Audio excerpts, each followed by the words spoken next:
Joining me now is former Houston Buff and St. Louis Cardinal Larry Miggins, one of the great characters in Houston baseball's long history. He's also been a major contributor to the book Houston Baseball, the Early Years, 1861 to 1961.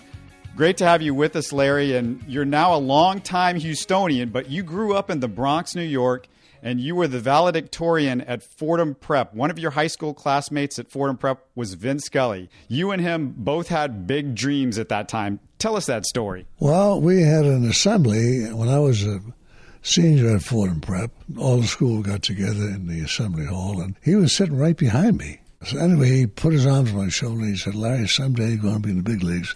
And the first time you hit a home run, I'll be the announcer and tell the world about it." Well, I laughed about it, and I never thought of it much after that. But sure enough, 1952, this is 9 years later, I was playing for the St. Louis Cardinals, wasn't playing regular. How could I when I had two Hall of Famers playing the two outfield posts? There was only one spot open, and everybody in the organization was vying for that one spot. So I played a little bit, but I got up against Preacher Rowe. I think Eddie Sankey, the manager, figured this is Miggins' hometown. He must have all his friends and relatives there. He'll be up for this game. Let me put him in and see what happens. So they put me in, and sure enough, I hit one. I think it was the second time up against Preacher Rowe with the man on. Scully only had 1 or 2 innings to broadcast for Red Barber in those days because he was just starting out. But he had that inning, and he talked about this story and related it to all the people in New York. And I heard about it from other people. It was great. That's an incredible story because it was just in Sports Illustrated not too long ago. And as everybody knows, Vin made the big announcement this past year that this was going to be his last year. He didn't just become a great baseball broadcaster. He became the gold standard. Can you believe what's happened to your childhood friend?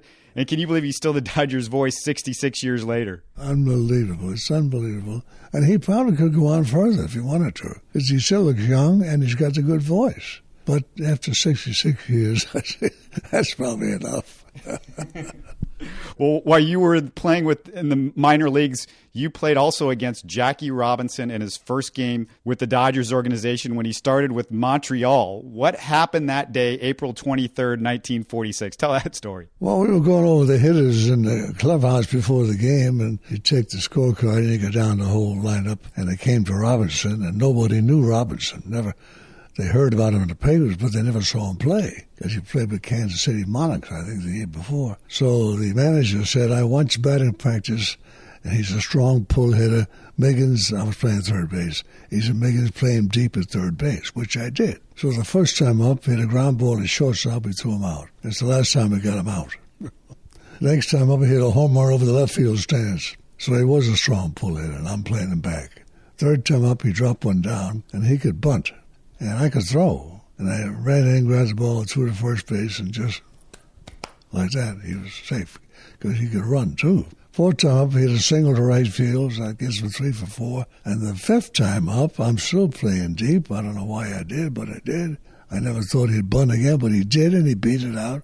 So he ends up getting 4 for 5 and leading the league in hitting. No matter how bad things might have gone with Jackie in his career, he could always look back to that opening day in Jersey City when he got 4 for 5 because Miggins played him deep, and he had a great start in the game, and God love him. I'm very proud that he did so well and that I played a small part in making him a top hitter. You turned him into a legend.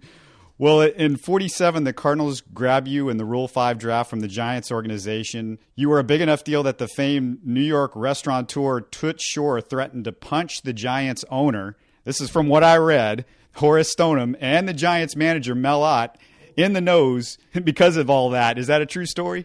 I read it myself. I had never heard it personally from anybody, but I'm not surprised because Toots Shor was a great Giant fan, and he loved them. And Ott loved me. He and Hubble used to take me aside when we trained out in the Rockefeller Estate down in New Jersey during the war. And he'd say, "Larry, just let me see you swing." And I'd swing. And then Carl Hubble, "Let me see you swing again." So I'd swing.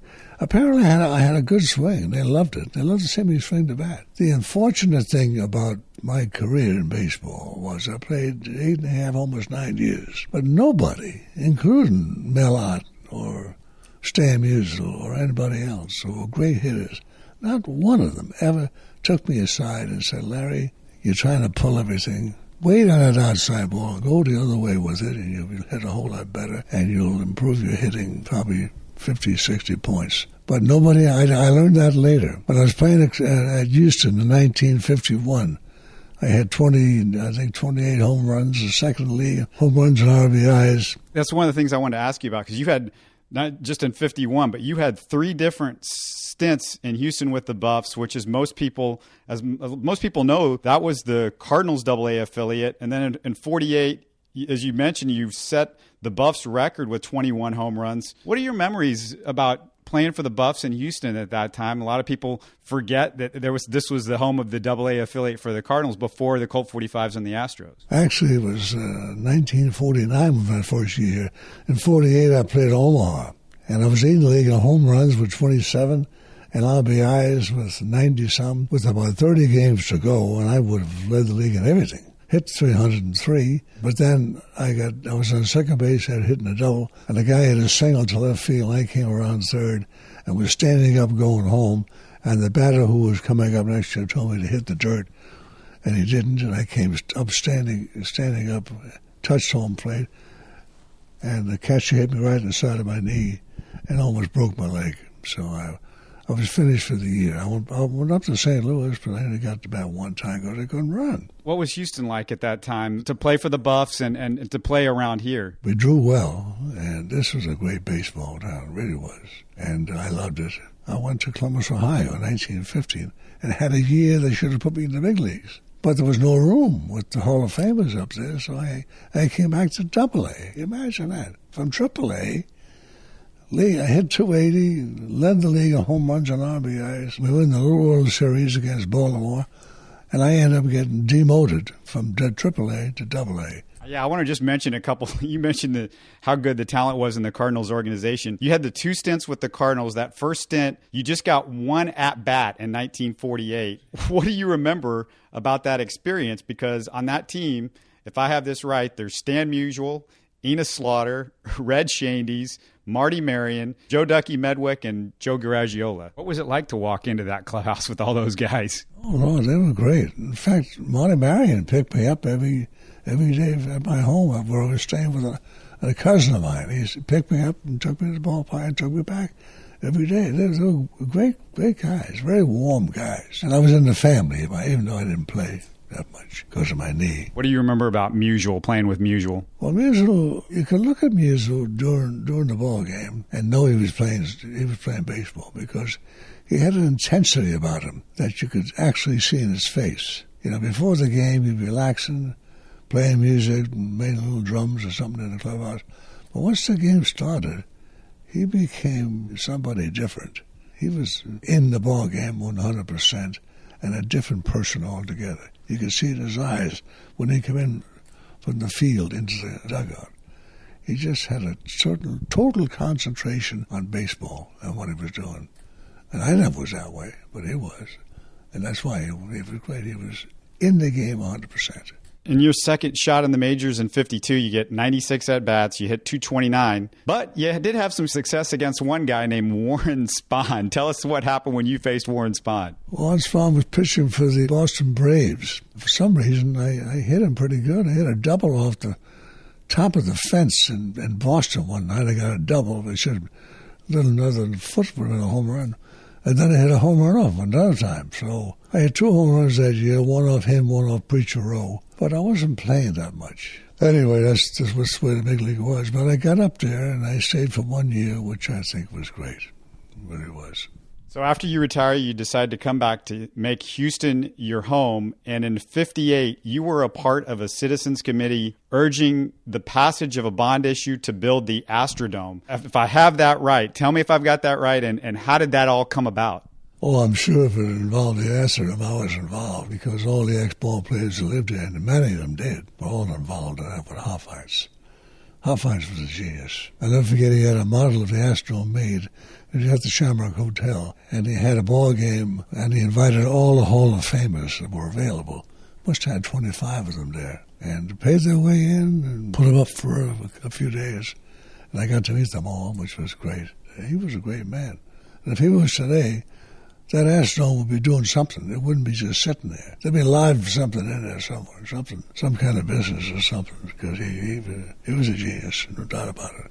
I loved him. Now, I understand that David Addix used you as a model for the famous Sam Houston statue near Huntsville. Is that a true story? That's a true story, yeah. He lives next door. And called me over one day. He said, Larry, how tall are you? I said, I'm 6'4". He said, about the same size as Sam Houston. He says, you look like him. Let me go out and buy an 1860 long coat and make you look like Sam. I want to take your picture and modeled the statue after it. So I got the suit on and everything, and it was a really big tie and all the rest of it. And I had a cane. The toughest thing about that job was, he took about 50 pictures, but the toughest thing was looking wise. It's not easy to look wise, like Sam was. But I love Sam, and I looked wise. And he used my picture to the statue, which is up there. And every time my kids pass through Huntsville, they say, hi, Dad. That's Larry Miggins, who was the basis for David Addix statue at Sam Houston, and who owns Warren Spahn, and also was a former Houston Buff and St. Louis Cardinal. Thanks so much for doing this. Thanks for joining us.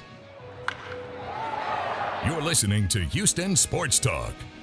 Don't forget to follow Houston Sports Talk on Facebook and Twitter. Subscribe to us on iTunes, Spotify, the Google Podcast app, or the Stitcher app. You can support us by giving us a 5-star review on iTunes or by telling your friends about us. Spread the word, everybody. Thanks for listening.